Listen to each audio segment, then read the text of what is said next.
طفلك اللي كل يوم الصبح بيعيط وبيتحجج بمغص في بطنه أو صداع أو وجع في زوره عشان ما يروحش المدرسة، وحضرتك كأب وحضرتك كأم محتارين واستنزفتوا، هل ده دلع، كسل، استعباط، ولا في مشكلة بتحصل هناك وإحنا مش واخدين بالنا؟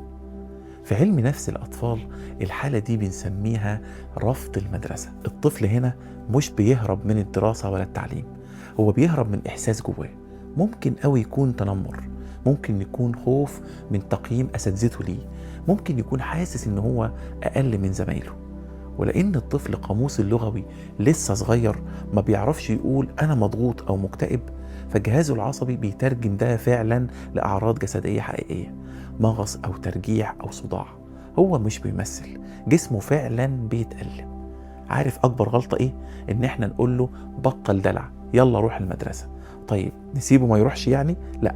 علم نفس التربوي بيقترح علينا 3 خطوات عملية عشان نتعامل مع الموقف ده. أول خطوة الاحتواء قبل التوجيه.